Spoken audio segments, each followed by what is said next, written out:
മുഖം മനസ്സിൻ്റെ കണ്ണാടിയാണ്. നമ്മുടെ മുഖത്തൊരു ചെറിയ കുരു വന്നപ്പോൾ നമ്മളത് വളരെയധികം മാനസികമായിട്ട് തകർക്കും. പ്രധാനമായിട്ട് എന്തൊക്കെ കാരണങ്ങളായിരിക്കാം മുഖക്കുരു വരാനായിട്ട്?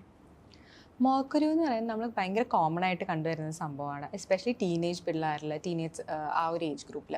ഇപ്പോൾ അഡൾട്ട്സിലും നമ്മൾ കണ്ടുവരുന്നുണ്ട്. അത് എല്ലാവർക്കും തന്നെ ഒരു സൈക്കോളജിക്കലി അതൊരു ഭയങ്കര പ്രോബ്ലം, അതുപോലെ തന്നെ അവരുടെ കോൺഫിഡൻസിനെയും ഭയങ്കരമായിട്ട് എഫക്റ്റ് ചെയ്യുന്ന ഒരു സംഭവമാണ്. മുഖക്കുരു എന്ന് പറയുന്നത് ബേസിക്കലി നമ്മുടെ സെബേഷ്യസ് ഗ്ലാൻസ് അല്ലെങ്കിൽ നമ്മുടെ സ്വെറ്റ് ഗ്ലാൻസ് അതിൻ്റെ ഒരു എക്സസീവ് പ്രൊഡക്ഷൻ കാരണം സീബം പ്രൊഡക്ഷൻ കൂടുതലാവുമ്പോഴത്തേക്കും അതിൻ്റെ മുകളിൽ ഒരു ബാക്ടീരിയ ഉണ്ട്, പി ആക്നെ എന്ന് പറഞ്ഞിട്ട്. അതിൻ്റെ ഒരു ഓവർ ഗ്രോത്ത് ഉണ്ടാവും. അത് കാരണം നമ്മുടെ പോർസ് ക്ലോഗ് ആവുകയും അതിൻ്റെ പിമ്പിൾസിൽ റിസൾട്ട് ആവുകയാണ് ചെയ്യുന്നത്. ഇനി എന്തുകൊണ്ട് നമുക്ക് ഈ സീബം പ്രൊഡക്ഷൻ കൂടാം? ഒന്ന് നമ്മുടെ ഹോർമോണൽ ചേഞ്ചസ്. അപ്പോൾ ആ ഹോർമോണൽ ചേഞ്ചസ് അതുകൊണ്ട് തന്നെയാണ് നമുക്ക് ടീനേജ് ഏജിൽ ഭയങ്കരമായിട്ട് കൂടുതലായിട്ട് വരുന്നത്. പിന്നെ സ്ട്രെസ്സ്, നമ്മുടെ ഫുഡ് ഹാബിറ്റ്സ്, ലൈഫ് സ്റ്റൈൽസ്, ഇതെല്ലാമാണ് മേജറായിട്ട് നമ്മൾ കണ്ടുവരുന്ന റീസൺസ്. പൊതുവേ നമുക്ക് മുഖത്തൊരു കുരു വന്നാൽ അത് പൊട്ടിക്കാനുള്ള ഭയങ്കര ടെൻഡൻസി വരും. ചില മിക്കവർക്കും അത് ഉള്ളതാണ്. അപ്പോൾ അങ്ങനെ ചെയ്യുന്നത് കൊണ്ട് അങ്ങനെ മറ്റുള്ളവർ പറയും അങ്ങനെ ചെയ്യാൻ പാടില്ല, കൂടുതൽ വരും എന്നൊക്കെ പറഞ്ഞ് കേട്ടിട്ടുണ്ട്. അപ്പോൾ അങ്ങനെ ചെയ്യുന്നതിനുള്ള അതിൻ്റെ കാരണം എന്താണ്? ശരിക്കും ചെയ്യാമോ? നമ്മൾ മുഖത്തൊരു കുരു വന്നു കഴിഞ്ഞാൽ പൊട്ടിക്കരുത് ശരിക്കും.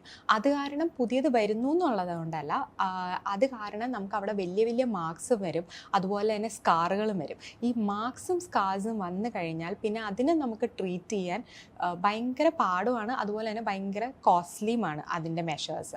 അപ്പോൾ അതുകൊണ്ട് തന്നെ always better to get a medical treatment when a pimple comes. അതായിരിക്കും ഏറ്റവും നല്ലത്. സോ ദാറ്റ് നമുക്ക് പിമ്പിൾസ് വരുന്ന അങ്ങനെ തന്നെ ചുക്കിക്കളയാൻ അല്ലെങ്കിൽ പുതിയ ഇതുകൾ വരാതിരിക്കാനുള്ള ട്രീറ്റ്മെൻറ്റ്സ് എടുക്കുക. അതായിരിക്കും ഏറ്റവും ബെസ്റ്റ് ഓപ്ഷൻ. പിന്നെ പൊതുവേ നമ്മൾ പറയുന്നതാണ് ഓയിലി ഫുഡൊക്കെ അവോയ്ഡ് ചെയ്ത് കഴിഞ്ഞാൽ നമുക്ക് മുഖത്തിങ്ങനെ കുരു വരാതിരിക്കും എന്നൊക്കെ. അപ്പോൾ ഫുഡ് അല്ലെങ്കിൽ ഡയറ്റ് എത്രത്തോളം ഈ ഒരു മുഖക്കുരു വരുന്നതിനെ സ്വാധീനിക്കുന്നുണ്ട്? എന്തൊക്കെയായിരിക്കാം പ്രോപ്പറായിട്ട് നമ്മൾ ഫോളോ ചെയ്യേണ്ട ഡയറ്റ്? ഫുഡും ഡയറ്റിനും ഭയങ്കര പ്രാധാന്യമുണ്ട് when it comes to pimples, especially oily food, high glycemic index ഫുഡുകൾ, ഇതെല്ലാം നമ്മൾ ശരിക്കും കട്ട് ഡൗൺ ചെയ്യുക തന്നെ വേണം. ഇപ്പം നമ്മുടെ അടുത്ത് വരുന്ന പേഷ്യൻസ് തന്നെ നമ്മൾ അവരോട് ചോദിക്കുമ്പോൾ അവർ ബാക്കിയെല്ലാം ചെയ്യുന്നുണ്ടാവും എക്സെപ്റ്റ് ഈ ഡയറ്റിൻ്റെ ഇത്.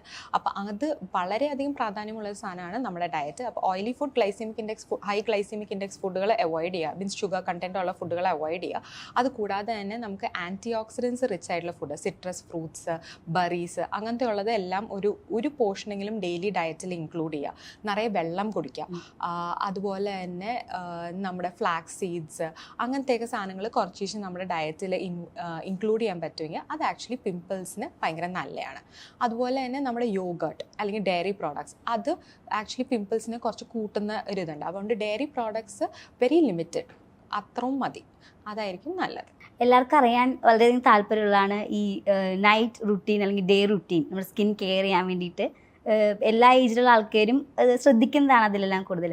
മാം എന്തെങ്കിലും ഒന്ന് നമുക്ക് പറഞ്ഞു തരാമോ?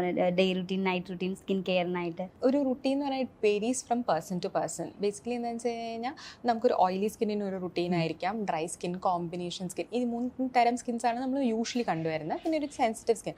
അപ്പോൾ അവർക്ക് എല്ലാവർക്കും ഡിഫറെൻറ്റ് പ്രോഡക്ട്സ് ആയിരിക്കും. അപ്പോൾ നമുക്ക് പ്രോഡക്റ്റ് സജഷൻസ് അതനുസരിച്ച് വേരി ചെയ്യും. പക്ഷേ ഓൺ എ ഡെയിലി ബേസിസ് നമ്മൾ ചെയ്യേണ്ട 3 കാര്യം എന്ന് പറയുന്നത് ഇസ് ക്ലെൻസിങ് യുവർ ഫേസ്. അത് ചിലർക്ക് ക്ലെൻസേഴ്സ് ആയിരിക്കും, ചിലർക്ക് ഫേസ് വാഷസ് ആയിരിക്കും. ഫോർ എക്സാമ്പിൾ നമുക്ക് ഓയിലി സ്കിൻ വരുമ്പോഴത്തേക്കും നമുക്ക് സാലിസിലിക് ആസിഡോ അല്ലെങ്കിൽ അങ്ങനത്തെ എന്തെങ്കിലും AHA ബേസ്ഡ് ആയിട്ടുള്ള ഫേസ് വാഷസ് ആയിരിക്കും നമ്മൾ അവർക്ക് കൊടുക്കുന്നത്.